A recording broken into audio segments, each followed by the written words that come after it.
Bonjour à tous et bienvenue sur ma chaîne. Aujourd'hui je vais vous présenter un couteau de la marque Bestechman, qui est la marque budget de la marque de couteaux Bestech, qui est une marque chinoise très connue, qui fait plutôt du haut de gamme.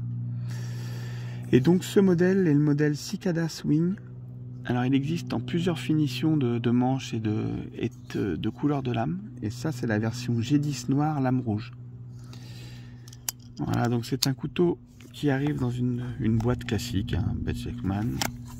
Il y a un petit papier à l'intérieur avec une petite pochette en plastique transparent. Et donc c'est un couteau pliant, bien sûr, de type B-Lock. Alors c'est un Axis Lock en fait, hein. C'est le système qu'on retrouve sur la marque Benchmade. Et donc suivant les fabricants, c'est vrai qu'ils l'appellent, il y avait un brevet au départ et puis après ça a été libre d'utilisation. Et c'est un système qui change de nom suivant les fabricants. Voilà, mais ça reste un Axis Lock. Donc avec roulement à billes, donc c'est vrai que ça lui donne une très très bonne souplesse au niveau de l'ouverture et de la fermeture. Mais presque un peu trop. Je vais y revenir après. Donc c'est un couteau qui a une longueur fermée de 10,3 cm, une longueur ouverte de 18,1, une lame de 8 cm et de 2,3 mm d'épaisseur. Alors c'est une lame en acier 10CR15 MOV. Alors ce qui se rapproche le plus du 10CR15 MOV, donc ça c'est la version chinoise, hein, mais du VG10 japonais, qui est très connu. C'est vrai qu'ils ont des caractéristiques très très proches. Après, ce qui va éventuellement faire la différence, ça va être le traitement thermique. Parce que j'ai des couteaux en VG10 japonais que je trouve meilleurs au niveau de l'acier, mais ça reste le traitement thermique qui est différent parce que les caractéristiques des deux aciers sont vraiment très très proches. Donc plaquette en G10 noir. Voilà, clip réversible. Donc ce qui est bien, parce que comme certains le savent, je suis gaucher. Et alors le petit inconvénient, c'est vrai qu'il est très souple. Le petit inconvénient, c'est qu'on voit les deux petites têtes de vis dépassées. Donc elles peuvent s'accrocher un peu dans le jean. Alors qu'ils auraient pu vraiment les mettre à fleur. C'est un peu dommage.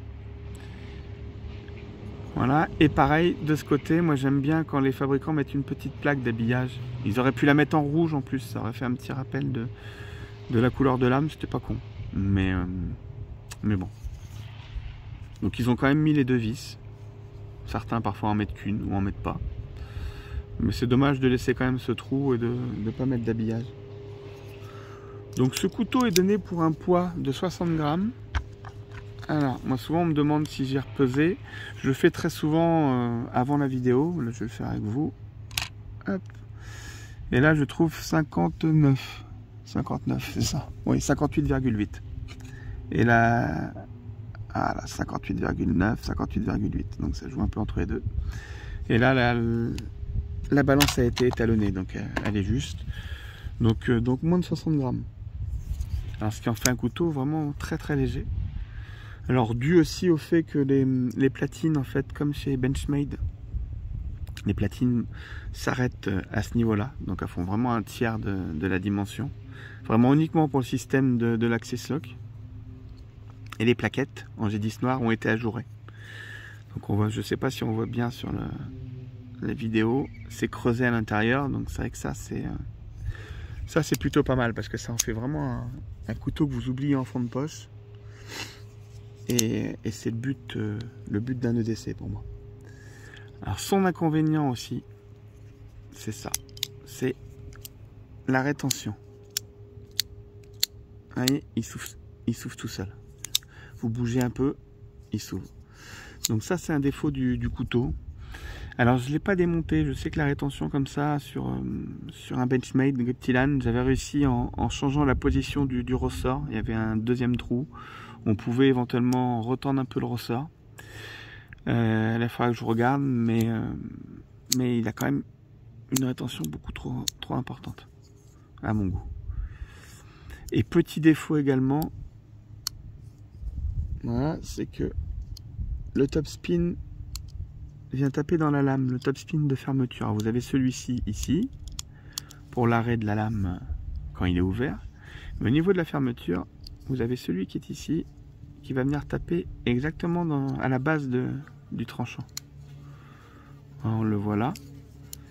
Et en fait, ce qui fait que c'est... vous voyez, il y a un peu de peinture qui se retire. Donc ça, c'est vrai que c'est dommage qu'ils l'aient positionné comme ça. C'est un défaut du couteau. J'ai vu aussi il y a une chaîne YouTube très connue qui en a parlé également. C'est vrai que ça, c'est vraiment dommage. Ça enlève de la couleur à la lame. Et puis ça va abîmer la base du tranchant. Voilà, c'est dommage. Apparemment, ils prévoient une version V2, donc peut-être qu'ils vont améliorer un petit peu tous les petits défauts constatés sur celui-ci. Alors pour moi, ce couteau est un pur EDC.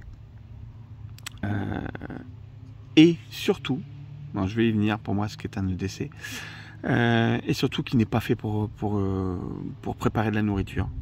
Bon, déjà, moi quand je prépare de la nourriture, je prends un couteau de cuisine ou un fixe sur un bivouac.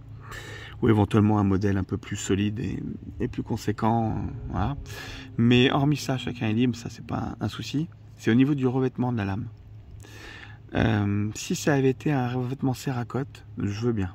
Mais là, c'est pas du tout un revêtement céracote, c'est qu'une peinture. Et ça reste toxique sur de l'alimentaire. Donc pour moi, c'est pas du tout destiné à être utilisé sur de l'alimentaire. Il peut y avoir de fines particules qui tombent dans les aliments. On le voit, là ça se raye, donc il y a des petits morceaux qui peuvent tomber. Là où un céracote ne bougera pas, il sera compliqué à rayer. Oh là, il y a du vent d'un coup. Il sera compliqué à rayer.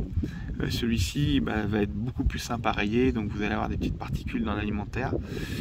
Et ce type de peinture n'est pas fait pour être au contact de l'aliment. EDC, alors pour moi, c'est simple. J'ai plusieurs catégories de couteaux. J'ai toujours 2 couteaux sur moi, toujours un pour manger et un EDC qui, pour moi, un EDC sert à toute tâche, à ouvrir des cartons, faire différentes tâches de manutention. Et alors c'est simple, j'ai mes couteaux de collection custom, mid-tech ou indus, plutôt haut de gamme, qui vont me servir qu'à manger. Et j'ai tous mes couteaux indus de 25 à 90 à 100 euros qui vont me servir en manutention. Et donc voilà, donc c'est ce que j'appelle un EDC. Moi, c'est un couteau que je vais utiliser pour faire plein de tâches. Et c'est vrai que des couteaux de collection type custom, mid-tech ou vraiment indus à certains budgets, je vais pas aller m'amuser à ouvrir des cartons avec et risquer de tomber sur une agrafe ou quelque chose comme ça. Donc je prends soin de la même façon d'un couteau à 20 balles que d'un couteau à 400. J'aime les couteaux, donc je prends soin de tous mes couteaux. Ils ont droit à un petit coup de cuir en rentrant chez moi le soir. Mais l'utilité pour moi n'est pas du tout la même. Et ce type de couteau pour moi est vraiment un EDC pur, qui va me servir justement comme j'utilise beaucoup le Benchmade Griptilan, comme je parlais tout à l'heure, qui va me servir justement dans mon boulot à ouvrir des cartons et faire différentes tâches de manutention. Voilà. Donc celui-ci est parfait pour ça, parce qu'il reste en poche, vous le sentez pas. Il a un très très bon tranchant. Et ça reste un couteau très agréable en main. Donc vraiment, vraiment intéressant. Donc ce couteau ressemble beaucoup au Benchmade Bugot. Alors je n'en ai plus, j'en ai eu un il y a 4 ans, je crois, 4 ans, que j'ai revendu. Parce que c'est un couteau que j'en ai déjà parlé dans une vidéo, que je n'aime pas du tout. C'est un couteau que je trouve, alors ça reste que mon avis. C'est un couteau que je trouve surcoté, beaucoup trop cher pour ce que c'est. Même si vous avez une super lame, je sais que j'aime pas ce couteau. Je lui préfère largement l'Amarak Knife Field Bro. Donc j'avais déjà fait une vidéo sur ce couteau, pour ceux que ça peut intéresser. Justement qui ressemble lui aussi au Bugot. Et vous voyez qui sont également très proches au niveau du design. C'est vraiment la même catégorie de couteau. Et sinon il y a le Boker Flipper. Bon, qui est plus petit, mais qui a que j'aime beaucoup, qui a la même forme de lame un petit peu. D'ailleurs, je crois que j'avais fait une vidéo sur ce slipper. Ça reste un des rares couteaux que j'ai acheté en double. Pourtant, il reste un budget vraiment raisonnable. Mais que j'aime beaucoup, c'est une réplique du Jourget, de Philippe Jourget, avec Bokeh. Et c'est vrai que je l'ai énormément utilisé. J'en ai un deuxième là qui est rayé de partout. J'ai énormément utilisé. C'est vrai que je l'avais acheté en double pour le garder en propre comme ça, parce que c'est un couteau que j'aime énormément. C'est un couteau, je crois que 59 €, il me semble, je l'avais payé. Très très bon couteau celui-ci aussi. Voilà, donc comme je disais, le Filbro est vraiment très très proche au niveau design. Et donc ce Bestekman, vous pouvez le retrouver sur la coutellerie Tourangelle. J'étais tombé sur une vidéo il y a quoi, sur une pub il y a 3 semaines à peu près, je l'ai commandé. Et ça fait bien, oui, 2 semaines et demie que je l'ai, et je l'ai utilisé une fois, je crois, et j'ai pas eu le temps de faire de vidéo dessus jusqu'à maintenant. C'est un couteau qui est vraiment intéressant, à 50 €. Vous avez quand même quelque chose de propre, de plutôt bien fini, avec un bon tranchant, un design original et une teinte qui plaît ou qui plaît pas. Moi, j'avais flashé dessus au niveau esthétique, je le trouvais vraiment sympa. Voilà, je crois que, comme j'ai dit, il y a plusieurs teintes de manches et plusieurs coloris de lame. Je crois qu'il commence déjà à être en rupture sur pas mal de modèles. Je crois que celui-ci est encore disponible sur la Tourangelle.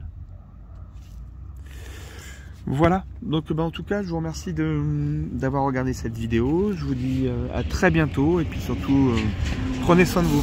À bientôt.